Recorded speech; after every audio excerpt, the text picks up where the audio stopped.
Former Pittsburgh Panther Aaron Donald finally gets his Super Bowl ring. Many are saying, though, that he was snubbed for the Super Bowl MVP award. We're going to talk about that, as well as some miscues when it comes to offensive pass interference versus defensive pass interference. Jalen Ramsey, former Florida State Seminole star, had a couple issues with some of the Bengals last night. So we're going to talk about all of that here and get you caught up on some ACC basketball while we're at it.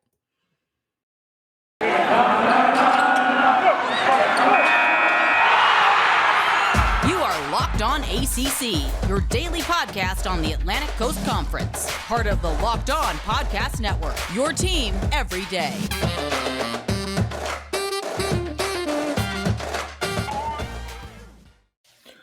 What's going on, everybody? Thank you for making Locked On ACC your first listen each and every day, available wherever you listen to podcasts. I'm your host, Candace Cooper, and on Mondays, we have Locked On Wolfpack host Kenton Gibbs joining the show.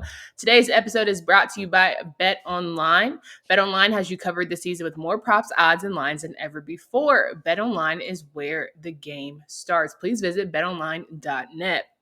All right, Kenton, we are going to talk about your favorite thing, and that is some defense, some good hard-nosed defense. Aaron Donald got his Super Bowl ring finally. Ring him, okay? Period. Having four tackles on the night, 2 sacks, 2 tackles for loss. My guy finally gets to have his name in the world champion rafters. Long time coming. Absolutely, but I mean, it's not the longest time coming. I mean, he's been dominant since the day that he stepped in the NFL, won Defensive Rookie of the Year in 2014, and from then he's only been in the league, I want to say 8 or 9 years, and has been All Pro 7 times, Pro Bowler 8 times. So, Aaron Donald is deserving of every accolade that comes his way, including the Super Bowl MVP last night. Which, I mean, offenses are it's the NFL. Offenses will always reign supreme and get every award that you can possibly give them. So let's talk about the fact that Cooper Kupp, who got the game-winning touchdown, ultimately received the Super Bowl MVP award. Everyone was hype on him. Clearly, he played a big factor into the game, sure. We also saw when it was 4th and 1 and we needed Joe Burrow to get one more yard, literally, Aaron Donald broke that all the way up and shut it down. When you talk about 2 important plays of a game, how significant, if you want to compare, was the Cooper Kupp touchdown as compared to the Aaron Donald sack to steal it? The thing that is so impressive to me is that both of these players and both of these plays were not just those individual plays, but the multiple for them that culminated in that moment. So, for example, with Cooper Kupp, people talk about the Rams had a 7th and goal. Well, yeah, because they were holding Cooper Kupp. He took a helmet-to-helmet hit. And they did pass interference in the end zone again. That's just what it is. But then if you go to Aaron Donald's play, the play before the 4th and 1 stop, he had a 3rd and 1 stop. And so when you look at both of those plays, both of them had things that led up to those plays. And I think that at the end of the day, this is why football is the ultimate team sport, because while people will look and say, oh, that's the touchdown, that's the most important play. Well, the offense only scored what? How many points did their offense score? What was it, 20? 23. 23. 23 points in an NFL game, and they won. That's not a ridiculous world-beating amount where you're like, if your team scores that amount of points, you should win the game. So, I mean, Aaron Donald and that defense, they definitely did their job plus some. And at the end of the day, somebody made the point to me that Aaron Donald was playing against a terrible offensive line, and I'm like, Eli Apple has been on. He changes teams like I change radio stations, and that's that's just. I think it's very interesting how we talk about the Bengals offensive line and how terrible they've been, but all of a sudden we believe Eli Apple is good now. So I think that both plays were of equal importance, and they all go into a win. Yeah, I mean, listen, I think as much as people talked about being scared for Joe Burrow, that offensive line held their own for that game. As much as, I mean, yes, it wasn't equal, sure. But the way they described it, you would have thought it was going to be a murder mission for the Rams defense the entire night. And it wasn't that. Like, we can give that credit, no? Joe Burrow was sacked more than any other quarterback in Super Bowl history. Yes, but again, the way they were pubbing it out to be that it was not even going to be a close game. Defense was going to be all over him and swarming him. Yes, he did not have time, but he found the time because it was a 20-23 matchup in the end. Like he found the way to stay in the game and lead up until the last like 5 minutes. Listen, if Odell doesn't get hurt, I don't think we're looking at a very close game here. But if ifs and buts were berries and nuts, squirrels would never starve. So we're not going to go there. I think that this is one of those moments where, honestly, that went pretty much as expected as far as what the Bengals offense, what you think they'd be able to do against that defensive line. Like at the end of the day, there were plays where Aaron Donald was triple teamed and the Rams got sacks. That stat doesn't go on Aaron Donald's that doesn't go on his resume as like, Aaron Donald got that sack. But let's do some basic math, shall we?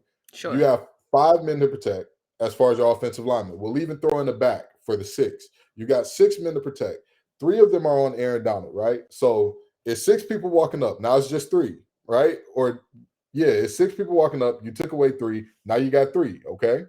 And now you've got one-on-ones for Von Miller, for Leonard Floyd, and whoever else is rushing on that play.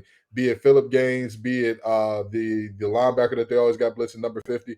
And he's a good brother at Kappa Alpha Psi too. I feel terrible for getting his name. Is he the one that looks like Kimbo Slice? No, that's Ashawn Robinson, but he could be out there as well.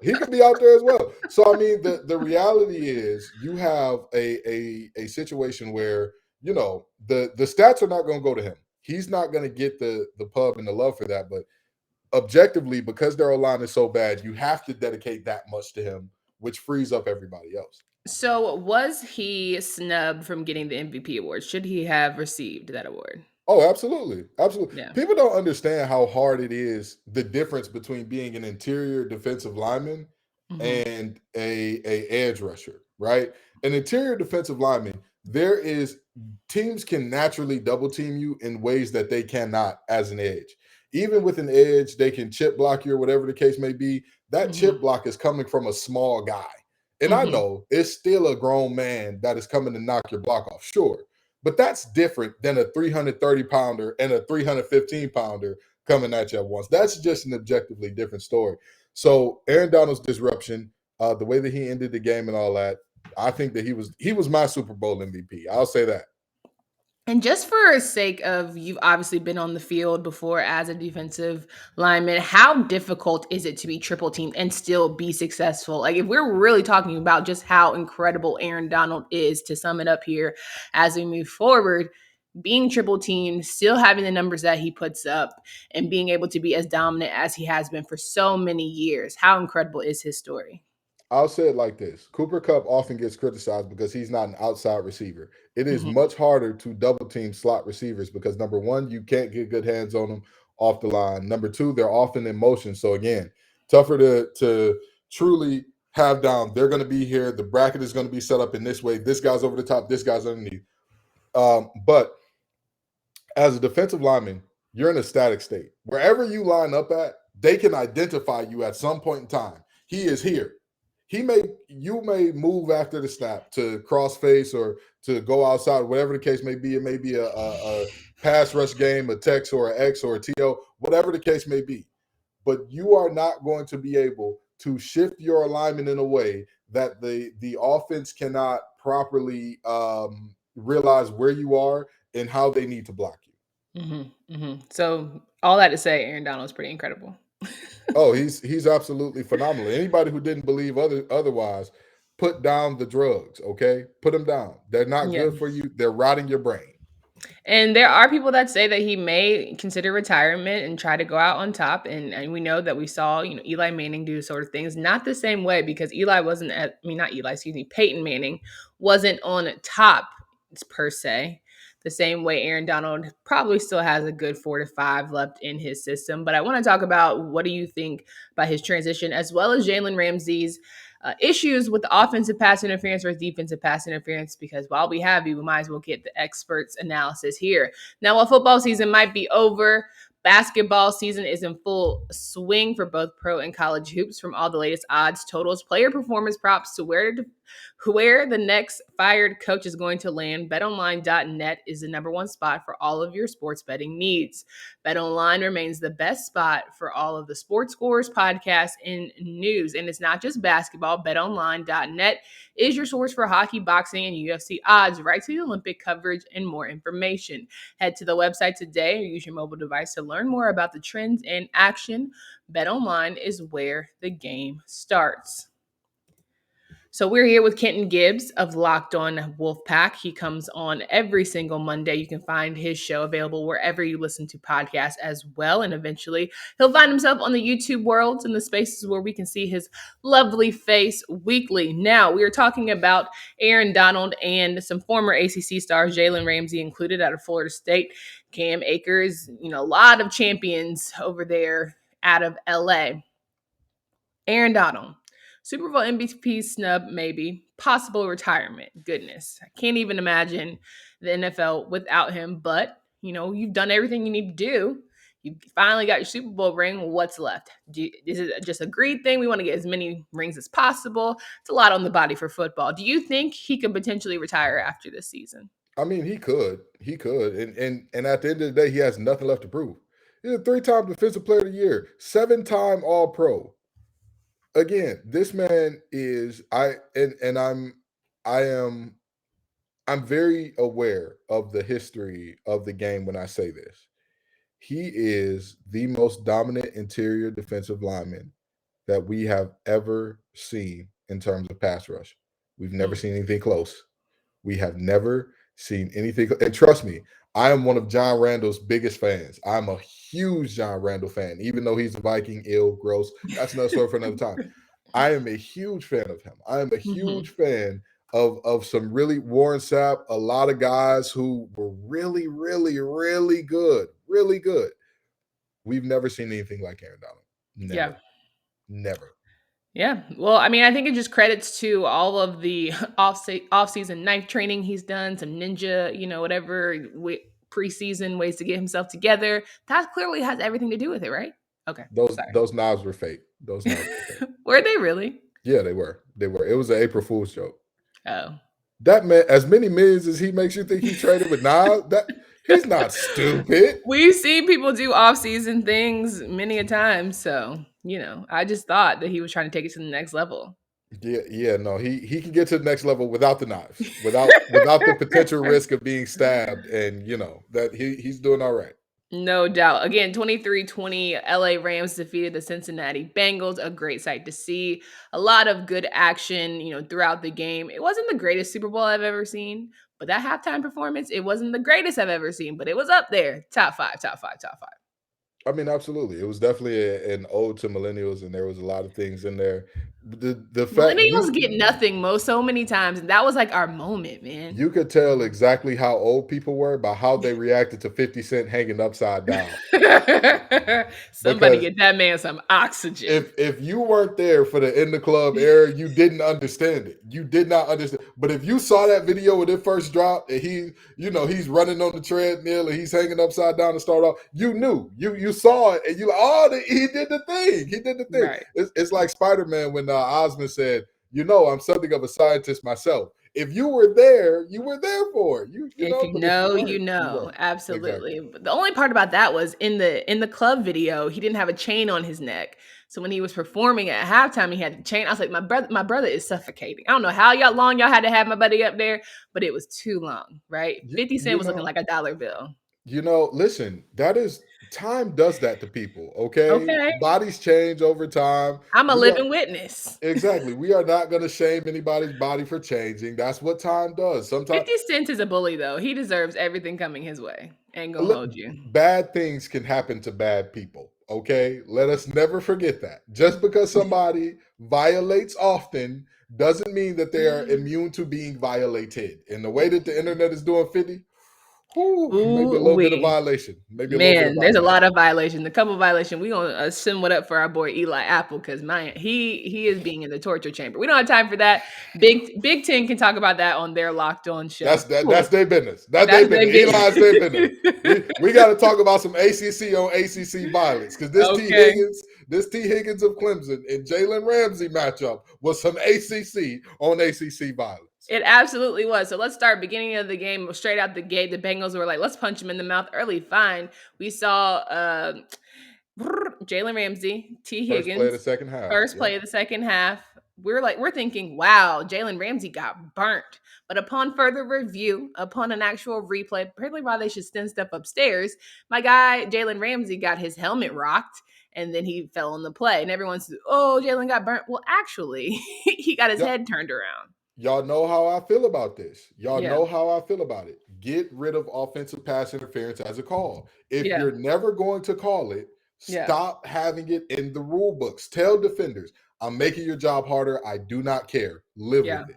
Yeah. Tell defenders, because that way they know, all right, bet, this is what it is. If this is a big body receiver, we're going to have to double him because he's going to be able to do whatever he wants physically, and we just going to have to deal with it. Yeah, because sure as the sun sets, that would have been called on a defensive player all day of the week and twice on Sunday. And people are pointing to like, oh, it's different in a screenshot, and you can see everything when it's slowed down, and there's hand fighting on every play and all that. Sure, but again, offense is always going to get away with these calls. That is what it's going to be. We have to live with it. We have to just the NFL is a business, just like any other business. They want to put the product on the field that's going to make the most money. The NFL knows that they do not make the most money from diehard football fans. They know diehard football fans are going to watch it. Whatever's going on, however it's being played, they're going to watch it. So what market do you have to capture? The casual fans. How do you capture the casual fans? You don't capture the casual fans by tough, gritty, grinded out, just nasty, physical, mucky, running the football. And we're going to run the ball 40 times with 3 backs, and you got to live with it. That's not how you get the casual fan. You get the casual fan by the big plays. You get the casual fan by Tyreek Hill running downfield, throwing peace signs. You get the casual fan by all the extras, right? By all the T. Higgins beating the pomp and circumstance. Yeah, all of that. Exactly. The track meet on turf is how you get the casual fan. So again, let defense know we do not care about you. We don't care how hard your job is. We don't care. Deal with it. And just say it. Just say it. Because again, to me, if you let people know what it is, that nobody can look up and be surprised, because Jalen Ramsey looked genuinely surprised. He legitimately, after the play, was looking around like, wait, there's no call there? Yeah. And granted, the play with Jamar Chase got the big one-hand catch over. It's the NFL. Chase is a top 10 receiver even as a rookie. You live with that. There's no defense for that. There is nothing you can do better to stop that. Yeah. But that T. Higgins play, again, let the rule book fully openly say offense cannot interfere with the defender's ability to go get the ball unless they are blocking the defender. And other than that, live with it.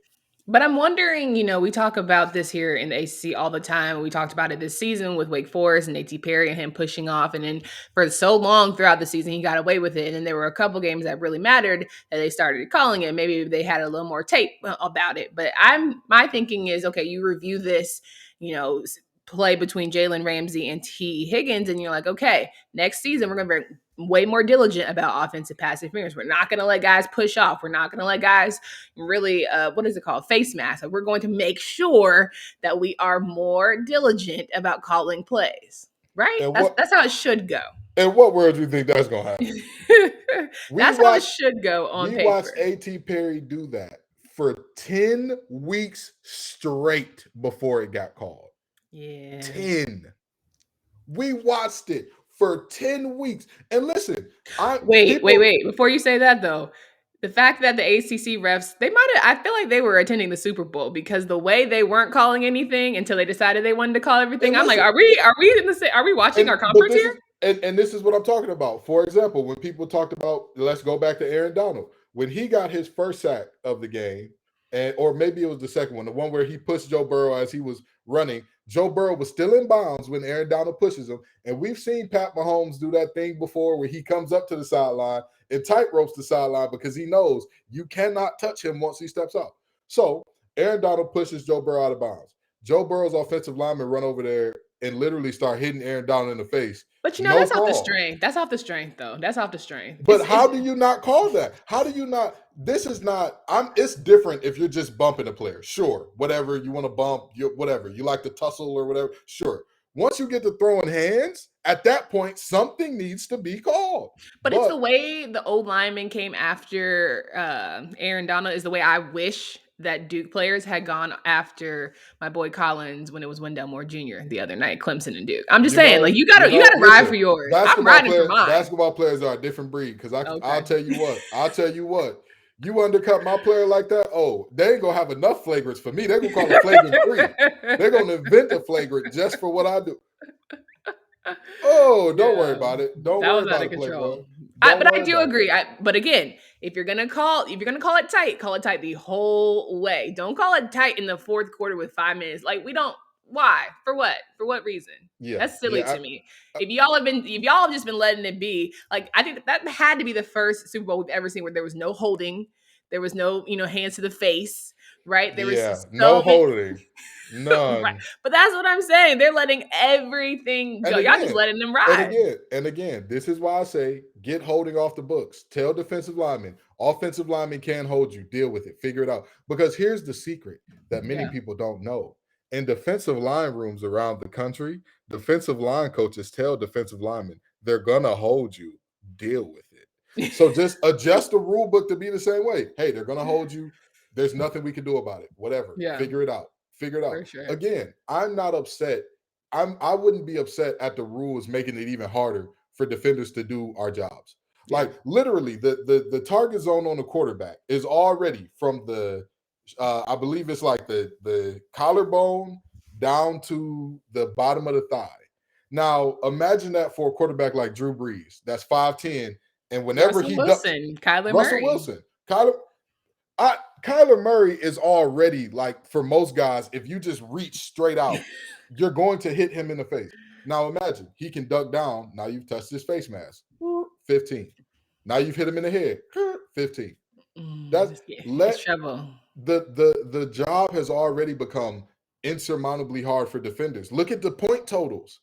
Offensive coordinators are not that much smarter than defensive coordinators to where they've come up with all these amazing things that defenses can't keep up with.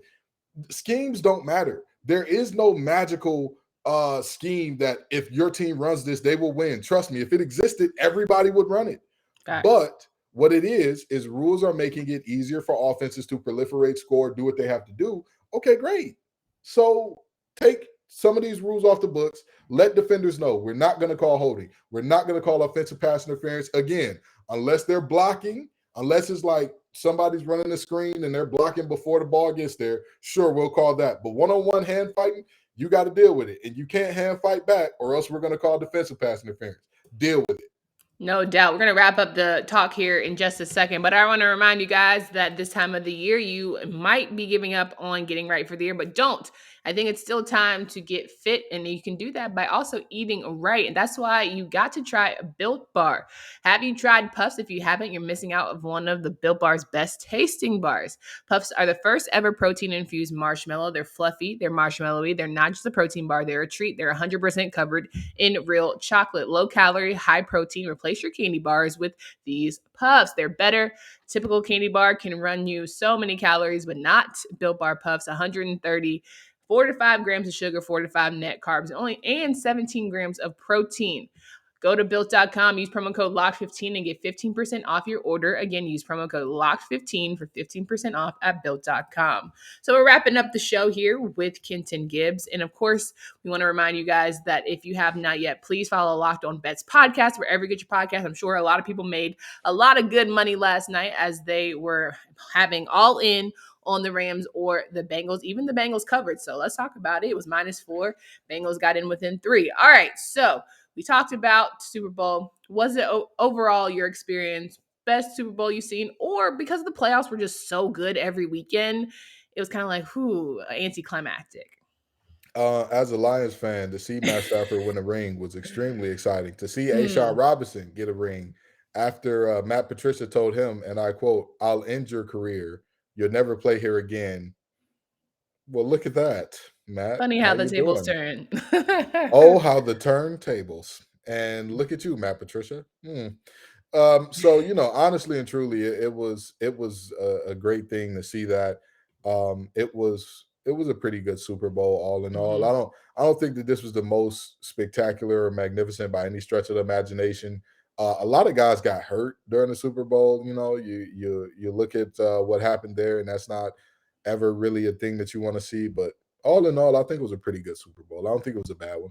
Yeah, no doubt. I think it was good for what it is, but again, that halftime performance definitely helps too. Like you could have stopped the game right there. I needed more. I needed a post game show. They could have done like an encore, all of that. And encore, just think about it next time, Jay Z. Think As about it much next as they time. pay, as much as those folks pay for those tickets, I would need an encore, a second, a third. I need a post show, a pre show. I mean, Jesus Christ, 6 racks for the nosebleeds. I'm gonna be Mm. high up for 6 racks. But the SoFi Stadium, apparently you can just see everything just fine with that nice old They jumbotron. they need to rename it So High Stadium because you got to be higher than Wiz Khalifa in 2012 to even think that I'm gonna pay $50,000 It's for a ticket LA. and I can. It's Yeah, LA. okay, It's all LA. right, good, good for them. Good for them. LA, I'm excited for you. Good for you. But again, rename it So High Stadium because I'm not paying those No prices. doubt. No Huh, doubt. I huh. feel you. Well, tonight we have some ACC basketball action. Virginia will play Virginia Tech. Virginia, who is on a roll currently, sitting at 16-9. They're feeling good about themselves, but they're playing rival Virginia Tech, who's currently here, sitting at -4.5 on ESPN at 7 p.m. if you want to check that out. On tomorrow's show, we will go over with JJ Jackson the scores from Saturday, talking about men's and women's on the women's games who happened on Sunday, and we'll get you preview for some of the midweek games. ACC basketball is in the thick of it. We know just how good and how bad some teams are at this point, but we know some are very much chasing their opportunity to dance in March. So we'll keep you locked there. Kenton, it's always a pleasure to have you here on the show. Can you please remind folks of where they can find you, follow your work? LO_Wolfpack or Locked on Wolfpack, wherever you're hearing this. No doubt. At Locked On ACC on Twitter, guys. Make sure you subscribe to the YouTube channel. Wherever you hear podcasts, we are available for Candace Cooper and Kenton Gibbs. Until next time.